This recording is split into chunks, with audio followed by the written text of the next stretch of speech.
Olá, aluno! Vamos para mais uma aula de mecânica geral. Hoje nós vamos ver a seção 2.2, movimento em coordenadas cilíndricas e esféricas, tá? Ok.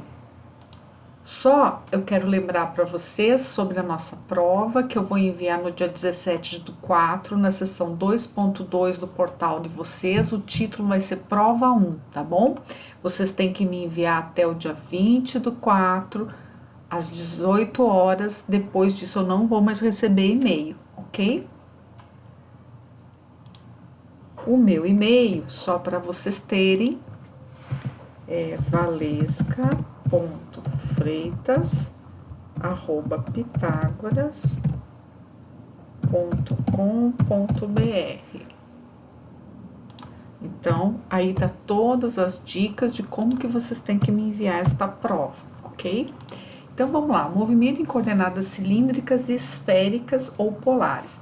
Ele começa fazendo nesse capítulo, ele faz ele nos mostra um pouquinho sobre a trajetória do movimento curvilíneo de uma partícula, que nós podemos analisar no sentido tangencial e normal à trajetória, de forma a termos uma equação. Então, você tem a soma das forças no sentido da normal, vai ser igual a massa vezes a aceleração da normal, e a somatória das forças no sentido da tangencial, que é igual a massa vezes a aceleração tangencial. Mas quais são as equações que representam as componentes? A aceleração normal e a aceleração tangencial. Bem, antes disso, deixa eu só mostrar para vocês aqui as coordenadas esféricas. Então, você tem aqui o ponto. O que vai acontecer?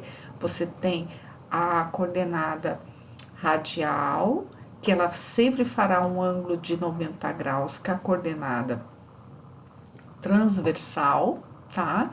E você também terá uma nova coordenada, que é a coordenada θ, que é essa coordenada axial em Z, tá bom? Depois nós temos aqui a quantidade de movimento linear H. Então, você tem que a quantidade de movimento linear é igual a quem? É igual a R radial vezes a massa vezes a velocidade, tá bom? Aqui ele faz algumas análises, vocês estão vendo aqui que você tem que agora a partícula também está em relação a Z, tá? Do ponto aqui, então você tem uma curva, depois ele faz uma curva aqui. Agora, quem que eu estou analisando? Eu estou analisando no sentido da coordenada radial, estou analisando no sentido da coordenada transversal e também agora na axial ou também no sentido Z, tá? E aqui eu tenho no sentido das coordenadas polares, que é a radial e a transversal.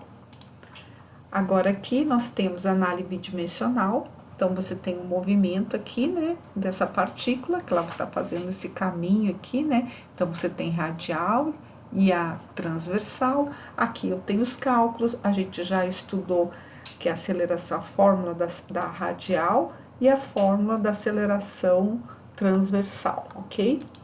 Só revisando, então, nós temos aqui os vetores, a velocidade em função temporal, né, que os vetores unitários, e a aceleração também em relação temporal, que você tem aqui os valores unitários para aceleração também.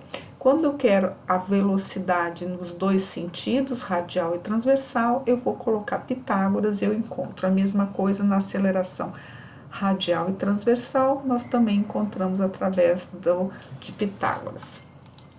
Coordenadas cilíndricas, agora então nós incluímos quem? Nós estamos incluindo o vetor unitário Z do nosso trabalho. Então, eu tenho radial, transversal e agora a coordenada Z ou axial. A velocidade radial é R ponto, a velocidade transversal R vezes θ ponto, e agora a velocidade em Z, Z ponto. A magnitude do valor da velocidade é só colocar Pitágoras. Aqui nós temos, ó, o ponto de análise que eu tô fazendo, né? Então, nos três movimentos agora, porque é coordenada cilíndrica, né? Radial, transversal e em Z ou axial.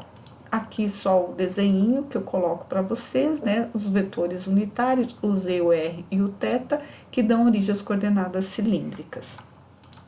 Depois eu tenho aqui a aceleração nas coordenadas cilíndricas.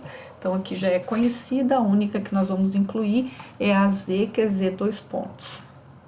Você tem aqui, eu dou um exercício, você tem no sentido da calha radial e transversal, porque eu tenho uma inclinação onde essa caixa vai cair no carrinho, né? Então ela vai cair, ela tá fazendo uma curva, então eu tenho que fazer a análise radial e transversal das coordenadas polares para tempo de 1,3 segundos, sendo que o peso desse caixote é de 0,8 kg.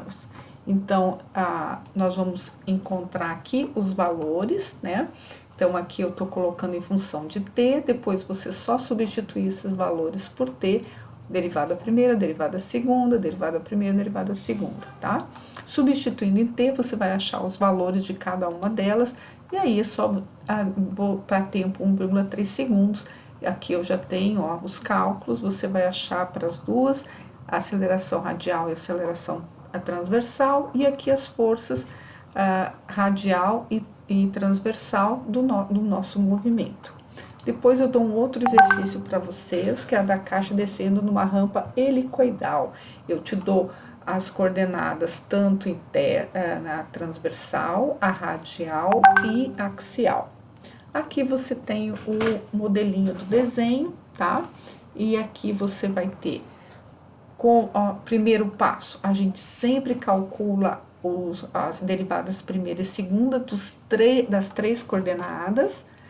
Aqui eu já encontrei, como eu não tinha o t, mas ele diz que ele quer saber o tempo quando o movimento vai ter um ângulo de 2π radianos, ou seja, uma volta completa, então eu consigo achar o t, e aí é só colocar, substituindo as coordenadas transversais e também na coordenada z. Por que eu não boto na coordenada r? Porque na coordenada r é zero, né? Não tem ali o tempo.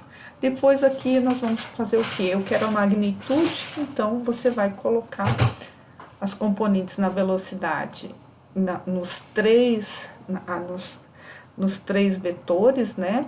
Então você tem aqui r ponto, né, para você encontrar a velocidade radial, velocidade transversal e axial. Nós encontramos, nós vamos achar aqui a componente agora encontrada, a aceleração, só lembrando qual é a fórmula, você vai usar essas daqui e vai colocar no Pitágoras. Então você vai encontrar a aceleração, a magnitude da aceleração desse movimento, dessa partícula que está caindo, né, de forma elíptica. Depois eu dou mais um exemplo aqui, nessa aqui vocês vão encontrar a velocidade e aceleração da peça com função do tempo usando as coordenadas, tá? Então nós estamos vendo que essa aqui é polar, né, porque é só em função da radial e da transversal. Fazendo as continhas, você vai encontrar aqui, aqui eu fiz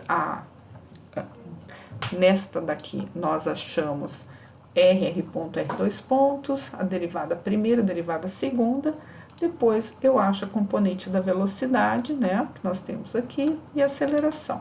A minha resposta, tanto para minha velocidade quanto para minha aceleração. Ok, pessoal? Um grande abraço, fiquem com Deus.